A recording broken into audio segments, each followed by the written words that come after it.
Welcome to the Dental Brief, the world's direct, right-to-the-point podcast produced to get you the information you need to learn and grow your practice.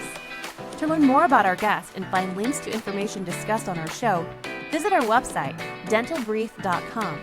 On to today's episode. Hello, everyone. Welcome to another episode of the Dental Brief. Today we have with us a guest that we probably should have had on our first episode just to help me out. We have an expert in communication and speaking. We have Katherine Eitel Belt on the program. Did I say that correctly? Well, it's Katherine Eitel Belt, but close enough. You can't imagine how it's been butchered in the past. So good job. Yeah, well, thank you. I tried. So we're very thankful to have you here. It's going to be a really fun episode. Communication, no one ever struggles with that. Yeah, right. I say that with a little bit of humor. It's something that I struggle with. I'm always wondering how effective is my communication. So you work with dentists, right?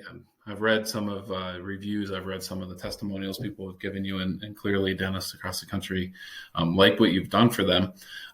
Tell me, how did you start working specifically with dentists? I started in dentistry as a chairside dental assistant in college. And just sort of, my career took me to the front office and then eventually into management and the leadership team. And so I've kind of seen it from the front and back.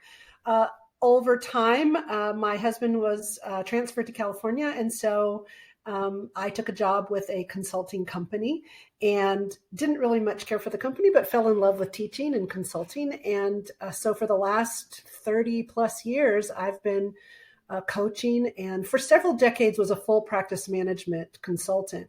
But about 10 years ago, I decided to narrow my focus to communication skills coaching only. So LionSpeak, my company, we rebranded at that time. The overarching umbrella is communication skills coaching, but we do it in three different, we like to say sectors. So one sector is patient-facing communications. So we do telephone skills training. We have a really robust mystery shopper call program there and case presentation, things like that. Then we have, I think, which is the lane we're going to be in today, which is team-facing communication. So a lot of team culture, team retreats, a lot of leadership and management level communications coaching. And then our third sector is, we describe it as audience-facing communication. So we have a train the speaker and a train the trainer program. So that's really, been my journey in a nutshell. I come from dentistry, though we do a lot of work outside of dentistry now in other forms of healthcare and business, small teams in business. So, yeah, so you've got the experience, right? You've not only are you an expert in communication, you've got the practice experience, so you understand a lot of problems, and you've seen and witnessed a lot of problems, and I'm sure that's how you got to where you're at now, or partly how you got to where you're at now.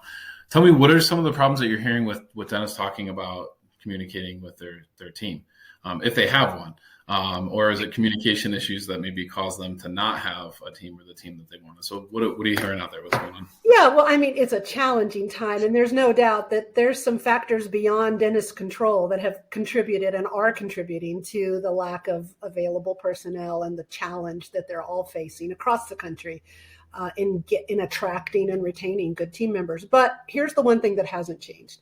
If you're known in your community as the place to work, from a cultural perspective, you have a lot less of a challenge. You may still have a challenge, but it's less than your competitors or colleagues who are not viewed as the place to work. So culture is still important, I think vitally important in attracting and maybe even more important in retaining good talent. So I believe in its efficacy and, really the investment that you have to make in creating culture. And what is culture? Culture is how it feels to work there, how it feels to be a part of that team. And most of that happens through the way in which we communicate. So from the top down, dentists, I think, grow very weary, understandably, of having to solve a lot of issues, and many of them behavioral issues of underperformance, negativity, passive aggressiveness, all kinds of things that they have to navigate.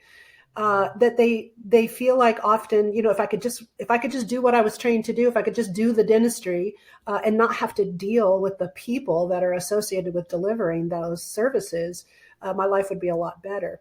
And really, in their defense, and in the defense of all of us, most of us did not learn how to manage challenging conversations. Let's call it conflict. Yep. We didn't learn that at home growing up. There certainly are some exceptions, but most of us did not have a set of parents that beautifully modeled this exquisite way to handle conflict. And most of us didn't learn it in school. We didn't take a class on it in school. My husband is a recently retired 5th grade school teacher, and he said, "Man, I wish my kids would have had a mandatory class in this, because they're probably not going to use algebra that much, but they're going to use this every day." And so, Sure. we didn't get that education. And so here we are as grown adults thrown together in a work environment without any training. And we're for the one thing that we know we will deal with every day, and that is differences of opinion, differences of perspective, differences around unmet expectations or unclear expectations. So there's just, there's a lot that goes into it, but it's sort of viewed, I think, Patrick, as kind of a soft skill. So why would I want to take time out of production and invest money into this level of training? I mean, it's kind of this thought of, why do I have to do this? Shouldn't people come with this skill, So it's so interesting, Patrick. There's some recent statistics that show that it absolutely does have a direct effect on profitability and the bottom line. I just recently heard some statistics that 85% of the American workforce says they experience some level of conflict, and 30% of them feel as though they're experiencing it constantly at work. And that it's, on average, every employee, on average, is spending about 3 hours a week either thinking about this conflict situation or actively embroiled in the conflict. So that adds up to 2 weeks a year per employee that, if they're thinking about that, they're not thinking about growing the business. They're not thinking about serving clients or patients. And so imagine if you could get that back. Imagine if you could get 2 weeks a year per employee back. And it's worse for managers. Managers are spending about 40 to 50% of their time managing conflicts that other people should be able to do for themselves. So it's important. Yeah, and I don't have zero evidence to back up what I'm going to say. I believe it's true, so I know it's true for me. But I think that those hours that you're talking about, that people are thinking about conflict, thinking about employee issues. I think a lot of times, people spend a lot of time going, how am I going to talk to so-and-so about this? Am I going to talk to so-and-so about this? Do I want to live through the fallout of it? Yeah, it becomes a conversation with a spouse or maybe another person in the practice. And it keeps people looking at the ceiling fan. I actually believe I think for a lot of small business owners, it's the biggest cause of stress in their life. Yep. Right. So when we talk about dollars and cents, I mean, and how negatively stress is known to affect the health of people. I mean, this is a huge deal. It is. And you mentioned your husband being a school teacher. I think some of this comes from the inability to have direct conversations about real things with people. Some of it is that participation ribbon, right? There was no criticism when you got your participation ribbon. Now, I didn't get one. People about 4 years or 5 years after me, that's when they started. We got first, second, third, and then you're all losers after that. And you did learn that, hey, I'm not the fastest kid in the class, right? Yeah. I think there's some real things that, when I was little, we said sticks and stones, may break our bones, but words will never hurt us. And a lot of people think criticisms makes you stronger, right? Builds character. I actually believe that myself. And it all has to play a big part in this, right? I mean, just the way that our society is now, right? No, it does. No, yeah. It definitely does. There are some generational differences, no doubt about it. And the one thing we have in common is we have an avoidance of conflict. Yes. We tend to have an avoidance of conflict, and for different reasons, but it doesn't really matter. At the end of the day, we're avoiding it. And it's interesting because the act of avoiding in and of itself adds to the conflict, at least within ourselves personally, right? So we think we're avoiding the stress of it, but in fact, we're actually adding to it by the avoidance, because all it does is grow. Of course, it doesn't go away. And so, and we make up these big stories about it. I mean, how many times have you actually finally had a conversation around something and thought, God, I wish now looking back, I would have had it a lot sooner, because it went much better than I thought. And, it was more necessary than I thought. And so I think there's a lot of efficacy to us considering from a leadership perspective, requiring that our people become skilled and trained and adhere to the relatively simple frameworks or steps that they could take to maneuver these conversations better. And I personally think it could change the world. I think we've never lived in a time where the lack of ability to deal with conflict constructively is everywhere we look. I mean, just turn on the news, pick up a magazine. I mean, it's just anywhere, go out onto your sidewalk in your neighborhood, and you'll see that we have an inability as a society to navigate differences of opinions and perspectives successfully, respectfully. And it's not as difficult as people think. They just simply are not trained. And so, I'm passionate about it because I think it's one of the most important professional skills anybody could have in their career.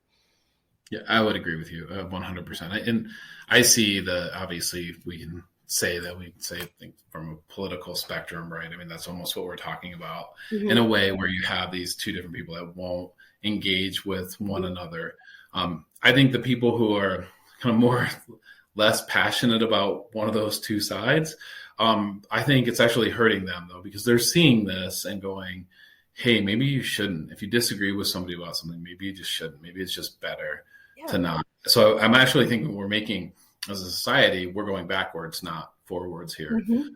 So speaking of going forwards, give me a couple of steps that someone can take today, when they're done listening to this to, become a better communicator, and be able to talk about those difficult subjects, with people close to them. Yeah. Well, it's a very broad and deep subject. So I'll just give a couple of sort of 30,000 foot perspectives that I think might be helpful. One is when we coach these, what we call a courageous conversation, that's what we coach. And when we do, we break it down into basically three parts: mindset, skill set, and a tool set. So it's important when you're thinking about conflict and sitting down and having a conversation that you remember this is an inside out game. That almost always the feeling is it's about them. If they would stop doing something, if they would start doing something, if they would eliminate something, if they would get their act together, that our lives would be better if they. So you've heard this before, but we give some systemization, very simple, like a 3-step process, to doing a quick little self-scan before you engage in the actual opening of your mouth and the actual conversation, to do a quick self-scan of where you are in relation to the issue, in relation to this person, maybe in relation to this generation, or whatever is at play here. Because I'll just give you a quick high flyover of what that is. One is to ask yourself the question, what is my piece of this? What is my responsibility in this breakdown, in this dysfunction? Because almost always, I can rarely think of an occasion where I've often said there are 4 reasons why people don't do what we want them to do. A, they're either not clear. We might have thought we were clear, but if they can't repeat it back to us in a way we like, we weren't clear.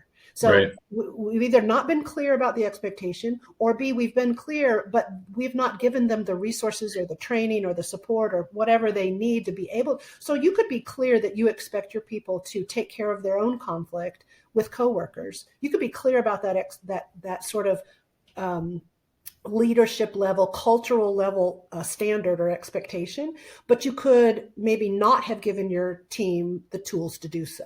So that would be a good example of number 2, people not knowing how to. So have we made it clear?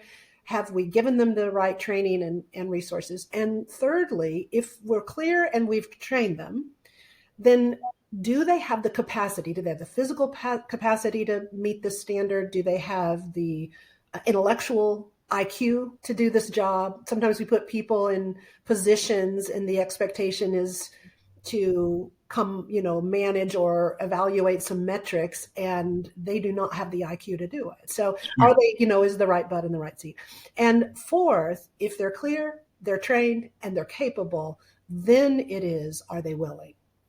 Right? But you can see where those are very different reasons that someone is not meeting an expectation. And we often go to the, are they willing first before we ever ask ourselves, have we been clear? Have we trained? Have we? And so we really help leadership and management to understand there's sort of a way that I can walk through to assess what's my responsibility. Then the second thing we ask you to do is to learn to recognize your current beliefs around this issue and to learn to poke some holes in it, which you do through a series of really interesting questions. So it's in, that all swims around the idea of limiting beliefs about what this person is capable of or willing to do, or around the issue. We often are married to a final solution. We know how we want it to be resolved, and we're basically really driving toward this predestined solution. And one of the things we invite people to consider is not worrying so much about the end game, the solution, but to just open the conversation and be willing to explore multiple solutions to getting what we need, what we both need. So that's a different mindset. But the third piece in mindset is to speak from a strong emotional platform. So for example, if you're afraid that if you address this, let's say it's a hygienist or an assistant or something, maybe they're late to work or somehow there's a performance, a low performance issue. And you're afraid that if you speak to them, they may quit and you'll be without and not able to rehire into that position. If you're speaking from an emotional platform of fear, that conversation will be very different. I don't care what kind of framework you put on it. Sure. And if you first recognized you were speaking from fear, got yourself over into a platform of strength and confidence and courage, and navigated it from there, that conversation will be different. So I always say I could give you the framework, this little 4-step framework that we have for having the conversation. But if you use that framework on a weak emotional platform, it's not going to work. Sure. So that's a tip that this is a game of self-awareness first. Right. Because we can never control where they are or how they respond, but we can always do, from here. So it's an inside out job. It's a leadership skill for sure. Yeah. And fear, when you talk about that, specifically, people sense fear from a mile over. I think it's actually a saying, right? You can sense it from a mile away. So that's great advice. So if somebody wants to learn more about you and your services, how do they check you out? Well, lionspeak.net is our website. Don't go to .com, but .net. LionSpeak. And one of the best ways, of course, we're happy to have a conversation with anyone just to explore, where they are and how we might be able to help. But we have a workshop. We have a virtual workshop. Actually, we have one in January, the 18th to the 20th.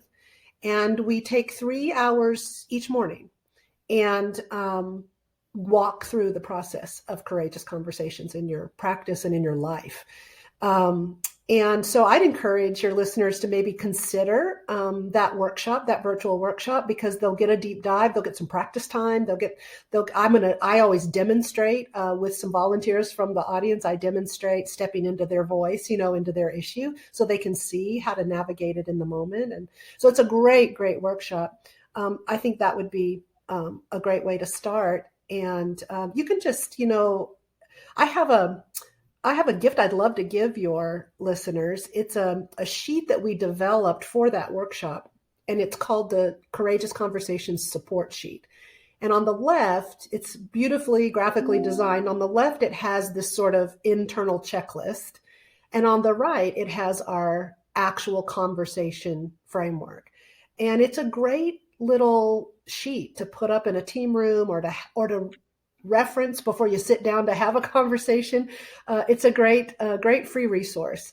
So they could get that by emailing us at info@lionspeak.net and just ask for the Courageous Conversations support sheet. And we're happy to send that out because we really want this information to get out into the world.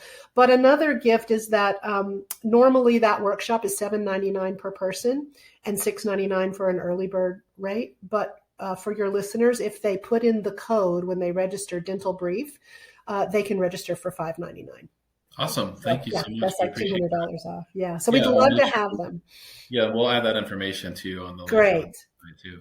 So pleasure having you here. I mean, what an awesome show and great amount of information in such a quick period of time. I really appreciate that. Thank you for having me. Yeah, come back soon. I will. Thank you for joining us on today's episode. Did you know you can weigh in on today's topic on Facebook? Search the Dental Brief on Facebook or visit our website, dentalbrief.com, and just follow the link. We look forward to having you join us again on another episode of the Dental Brief.